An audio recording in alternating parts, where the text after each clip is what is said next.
ഒരാളുടെ ഫോട്ടോ ഇവിടെ വയ്ക്കാം. ഇയാളാരെങ്കിലും മറന്നിട്ടുണ്ടോ? ഇയാളെ അല്ലേ, മലയാളികൾക്ക് വളരെ സുപരിചിതയായിട്ടുള്ള ഒരു സ്ത്രീയാണ്. സ്ത്രീ എന്ന് പറയാൻ പാടുമെന്നുള്ള അറിയില്ല. ഗ്രീഷ്മ. ഷാരോൺ എന്ന് പറഞ്ഞ ചെറുപ്പക്കാരന് കഷായത്തിൽ വിഷം കൊടുത്തു കൊന്നിട്ടുള്ള ഗ്രീഷ്മ എന്ന് പറഞ്ഞിട്ടുള്ള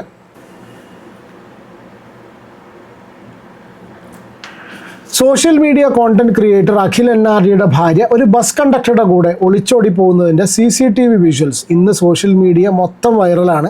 അതിൻ്റെ ചെറിയൊരു പോർഷനാണ് നിങ്ങൾ ഫസ്റ്റ് കണ്ടിട്ടുള്ളത്. ഒരുവിധം എല്ലാ ക്രിയേറ്റേഴ്സും ഒരു 2-3 വീഡിയോസ് വീതം ഈ ഒരു വിഷയത്തിൽ ഇട്ടിട്ടുണ്ട്. ഞാൻ കുറച്ച് ലേറ്റായി പോയി. നമ്മളിപ്പോൾ കുറച്ച് ദിവസങ്ങൾക്ക് ശേഷമാണ് വീഡിയോസ് ചെയ്യുന്നത് കേട്ടോ. ചില പ്രശ്നങ്ങൾ കാരണം അങ്ങനെ ചെയ്യാൻ പറ്റിയിരുന്നില്ല. എന്തായാലും ഇങ്ങനത്തെ ഒരു വിഷയം കൊണ്ട് വരുന്നതിൽ വിഷമമുണ്ട്. എത്രയൊക്കെ ആയാലും ആൾക്കാരിപ്പോൾ എന്തൊക്കെ മോശം പറഞ്ഞാലും നമുക്കതിൻ്റെ സത്യാവസ്ഥ എന്താണെന്നുള്ളത് അറിയില്ല.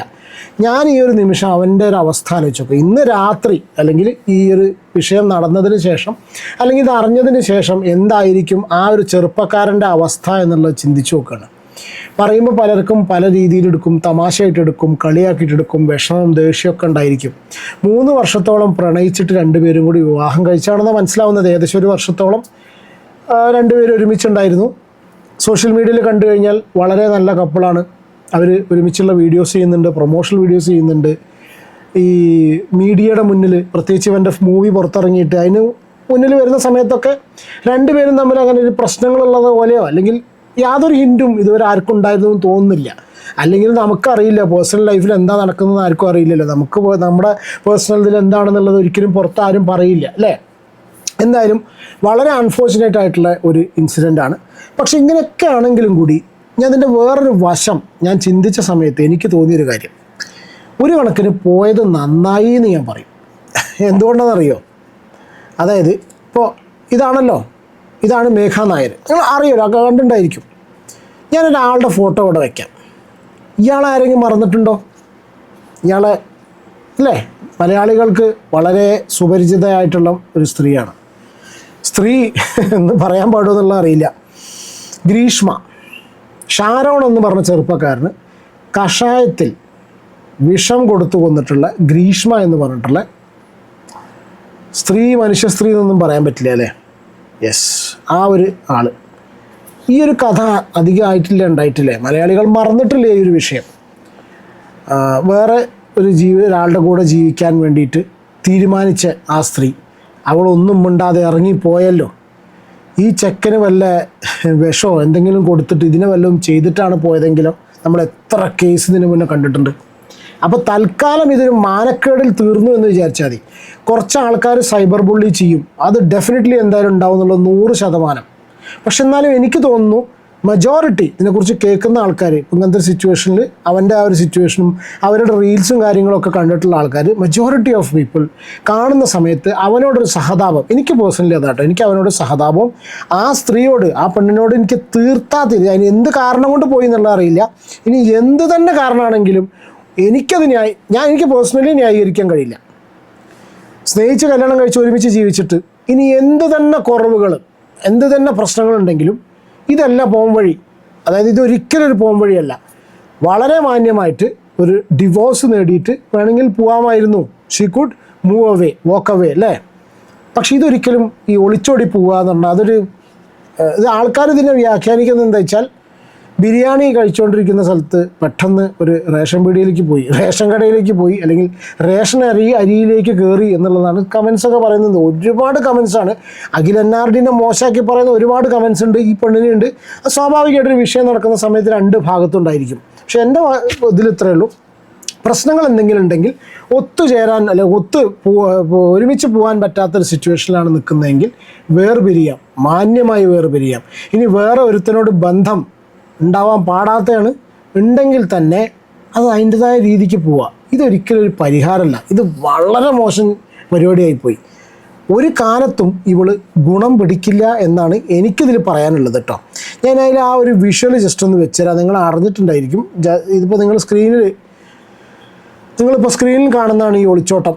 ആ വരുന്ന വിദ്വാനാണ് നമ്മുടെ യോഗ്യനായിട്ടുള്ള, ഇവൻ്റെ പേര് അനൂപ് നെറ്റിയ തോന്നുന്നുണ്ട്.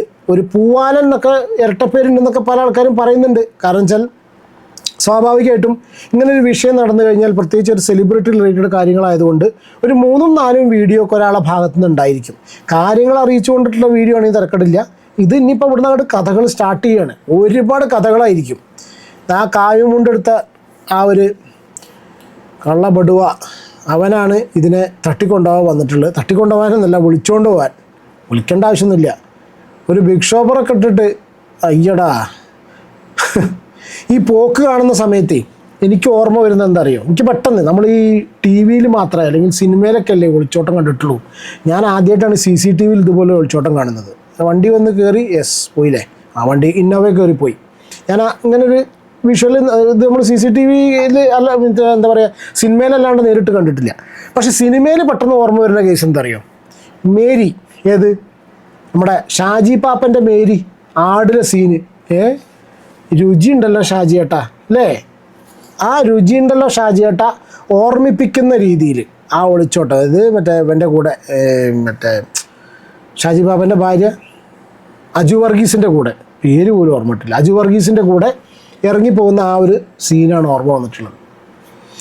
വളരെ കഷ്ടം, അല്ലാതെ ഒന്നും പറയാനില്ല. രണ്ടുപേരും കൂടി സോഷ്യൽ മീഡിയയിൽ ഇടപഴകുന്നത് കണ്ടു കഴിഞ്ഞാൽ ഒരു കാരണവശാലും നമുക്ക്, ഞാൻ പറഞ്ഞ പോലത്തെ നമുക്കതൊരിക്കലും നമുക്ക് മനസ്സിലാക്കാൻ കഴിയില്ല അല്ലേ. ചേച്ചി ആദ്യമായിട്ട് ചേട്ടന്റെ സ്ക്രീനിൽ കാണുന്നല്ലേ, ഇല്ലേ ബിഗ് സ്ക്രീനില് എങ്ങനെയുണ്ടായിരുന്നു?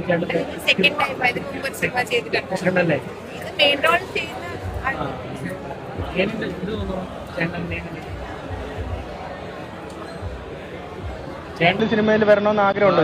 വരുമായിരിക്കും. ചേച്ചിക്ക് അങ്ങനത്തെ ആഗ്രഹമുണ്ടോ? ചേട്ടനാണ് ആഗ്രഹം, അപ്പൊ നടക്കട്ടെ. ഓന്റെ ജീവിതത്തിലാണെങ്കിൽ ഇപ്പൊ കല്യാണം കഴിഞ്ഞതിന് ശേഷമാണ് ഭയങ്കരമായിട്ട് ഒരു ഹൈപ്പ് വന്നൊക്കെ പറയുന്നുണ്ട്. ഭാഗ്യ ലക്ക് എന്ന് പറയും. അപ്പൊ അതേപോലെയാണ് ഇപ്പൊ സിനിമയിലേക്ക് വന്നതൊക്കെ. എങ്ങനെയാണ് വൈഫിനെ കുറിച്ച്, എങ്ങനെ സപ്പോർട്ടീവ് ആണോ കാര്യങ്ങൾ? വൈഫ് സപ്പോർട്ട് ചെയ്യുമല്ലോ, എല്ലാ കാര്യത്തിലും സപ്പോർട്ടാണ്. വീഡിയോസ് എടുക്കാനും സപ്പോർട്ടാണ്. സിനിമയ്ക്ക് കാണാനുള്ള പ്രേക്ഷകരോടൊക്കെ എന്താണ് പറയാനുള്ളത്? ആഗ്രഹമായിട്ട് ഇങ്ങനെ നായകനായി പോകുന്നതിൽ അല്ലെങ്കിൽ എന്തെങ്കിലും ഒരു ഇത് തോന്നിയോ? ഇത് ഈഗോ എല്ലാം തോന്നി? സന്തോഷമാണ്. അല്ല, ഒരു തമാശക്ക് വേണ്ടി ചോദിച്ചേ. ഇതിനെ ഒരുപാട് പേര് ന്യായീകരിക്കുന്നത് കണ്ടു. ആ പെണ്ണിൻ്റെ ഭാഗം കൂടി നിന്ന് ചിന്തിക്കണം എന്നൊക്കെ പറഞ്ഞിട്ട്. ഇത്ര മാത്രമേ പറയുന്നുള്ളൂ, അവനാൻ്റെ വീട്ടിൽ ഇങ്ങനത്തെ ഒരു അവസ്ഥ വരുമ്പോഴേ ഇവർക്കൊക്കെ മനസ്സിലാവുള്ളൂ. നമ്മുടെ ജീവിതത്തിൽ ഇങ്ങനെ ഒരു സംഗതി സംഭവിക്കുമ്പോൾ, അല്ലെങ്കിൽ അവനാൻ്റെ സഹോദരങ്ങൾക്കോ മക്കൾക്കോ അല്ലെങ്കിൽ അവനാൻ്റെ വീട്ടിൽ ആന്തരിക്ക് വിവാഹം കഴിച്ചിട്ടുള്ള ആ ഒരു ചെക്കന് അതിൻ്റെ പെണ്ണ് ഇതേമാതിരി പോകുന്ന സമയത്ത് അവനുണ്ടാവുന്ന മാനസിക വിഷമം, മാനക്കേട്, പിന്നെ അവനവൻ്റെ കുടുംബത്തിനുള്ള മാനക്കേട്, ഇത് വരുന്ന സമയത്ത് മാത്രമേ ഇത് അനുഭവിക്കുമ്പോഴേ മനസ്സിലാവുള്ളൂ. അല്ലെങ്കിൽ എല്ലാവർക്കും വലിയ തത്വവും ന്യായവും പറച്ചിലാവും. എനിക്ക് ഈ ഒരു വിഷയത്തിൽ ഇത്ര പറയാനുള്ളൂ. പിന്നെ ഒരു കാര്യം ഇതിൽ പറയാനുള്ളത് എന്താ വെച്ചാൽ, നമ്മുടെ തിരക്കഥാകൃത്തുക്കൾ ഓഫ് യൂട്യൂബ് ഇറങ്ങിയിട്ടുണ്ട്. മേഘ ലൈവിൽ വന്നു. അഖിലിനെ കുറിച്ച് മേഘയ്ക്ക് പറയാനുള്ളത്, അഖിൽ എന്നെ നോക്കാത്ത സമയം എന്നെ ആ ചേട്ടനാണ് നോക്കിയത്, ലൈവിൽ വന്ന് എല്ലാം പറഞ്ഞ് മേഘ എന്നൊക്കെ പറഞ്ഞിട്ടുള്ള പല പല കഥകളായിട്ട് ആൾക്കാർ ഇറങ്ങിയിട്ടുണ്ട്. എല്ലാവർക്കും വിവാഹത്തിന് ശേഷം ഒത്തുപോകാൻ പറ്റിക്കോളുന്നില്ല. എന്തെങ്കിലും പ്രശ്നങ്ങളുണ്ടെങ്കിൽ പരസ്പരം പറഞ്ഞ് സംസാരിക്കുക. ഇതുപോലെ പറ്റിച്ചിട്ടുള്ള പരിപാടികൾ ചെയ്യാതിരിക്കുക. അതുകൊണ്ട് പിന്നെ പല രീതിയിലുള്ള നഷ്ടങ്ങളും ഉണ്ടാവും. കാരണം മറ്റാളുടെ മാനസികാവസ്ഥ എന്താണെന്നുള്ളത് അറിയില്ല. മറ്റേ പാർട്ട്ണർ നിങ്ങൾ എത്രത്തോളം സ്നേഹിച്ചിരുന്നു എന്നുള്ളത് അറിയില്ല. പല ആൾക്കാരും പറയുന്നുണ്ട് ഇവൻ റീലിൻ്റെ പിന്നാലെ പായാണ്, ഇവന് പിന്നെ ഈ ദാമ്പത്യ ജീവിതത്തിൽ ഇവന് ഇതുണ്ടായിരുന്നില്ല. അതൊന്നും അറിയാത്തവരാണ് ഇരുന്നിരുന്നങ്ങനെ പറയുന്നത്. പല കഥകളുണ്ട്. പക്ഷെ ഒറ്റ കാര്യം മാത്രം ചിന്തിക്കുക, ജീവിതത്തിൽ മുന്നോട്ട് പോകുന്ന ആൾക്കാർ, ഇപ്പോൾ വിവാഹം കഴിച്ചിട്ടുള്ള കുട്ടികൾ, സ്നേഹിച്ച് കല്യാണം കഴിച്ചിട്ടുള്ള ആൾക്കാരോട് എന്തെങ്കിലും പ്രശ്നങ്ങളുണ്ടെങ്കിൽ പരസ്പരം പറഞ്ഞു തീർക്കുക. പറ്റില്ലെങ്കിൽ എസ്കലേറ്റ് ചെയ്യുക, സൈക്കോളജിസ്റ്റിനെ കാണുക, പറഞ്ഞു തീർത്ത് നാലാളുടെ ഇടയിൽ നാറ്റക്കേസ് ആവാത്ത രീതിയിൽ കൈകാര്യം ചെയ്യുക. ഇത് പ്രത്യേകിച്ച് സെലിബ്രിറ്റി കൂടി ആയതുകൊണ്ട്, അല്ലെങ്കിൽ സോഷ്യൽ മീഡിയയിൽ ഒരു വളരെ പോപ്പുലർ ഫിഗർ ആയതുകൊണ്ട് വളരെ പെട്ടെന്നാണ് ആൾക്കാരെടുത്ത് ചർച്ച ചെയ്യുന്നത്. ഞാൻ പിന്നെയും പറയുന്നു, ഇന്ന് രാത്രി ഞാനിപ്പോൾ ഈ ഒരു വീഡിയോ ചെയ്യുന്ന ഒരു നിമിഷമൊക്കെ എന്തായിരിക്കും അവൻ്റെ അവസ്ഥ എന്നുള്ളത് ചിന്തിക്കാൻ കൂടി കഴിയില്ല. കാരണം 3 വർഷം പ്രണയിച്ച് വിവാഹം കഴിച്ചിട്ടുള്ള ഒരു വ്യക്തി വിട്ടു പോകുന്ന സമയത്ത്, പിന്നെ പുറത്തുള്ള ആൾക്കാരായിട്ടുള്ള നമുക്കൊക്കെ ഞാൻ പറഞ്ഞ പോലെ തന്നെ വേണമെങ്കിൽ പറയാം, പോയത് നന്നായി. വല്ല കഷായത്തിലോ കഞ്ഞീൻ്റെ വെള്ളത്തിലോ എന്തെങ്കിലും വിഷം കൊടുത്ത് വല്ലതും ചെയ്തിട്ടുണ്ടെങ്കിൽ എന്താ ഉണ്ടാവുക? അപ്പോൾ അവിടെ ആർക്ക് പോയി? ഇതിപ്പോൾ അറ്റ്ലീസ്റ്റ് അവിടെ നിന്ന് ഇറങ്ങിപ്പോയിട്ടല്ലേ ഉള്ളൂ. അവളെ പാടായി, അവൾ പോയി അനുഭവിക്കട്ടെ എന്ന് മാത്രം. അത് മാത്രമേ അപ്പോൾ ഇതിലൊരു കാര്യത്തിൽ പറയാനുള്ളൂ. എന്താണ് ഈ ഒരു വിഷയത്തിൽ നിങ്ങളുടെ അഭിപ്രായം എന്നുള്ള കമൻറ്റ് ചെയ്യും. നമുക്ക് അടുത്തൊരു വീഡിയോയിൽ കാണാം. Take care and God bless. By.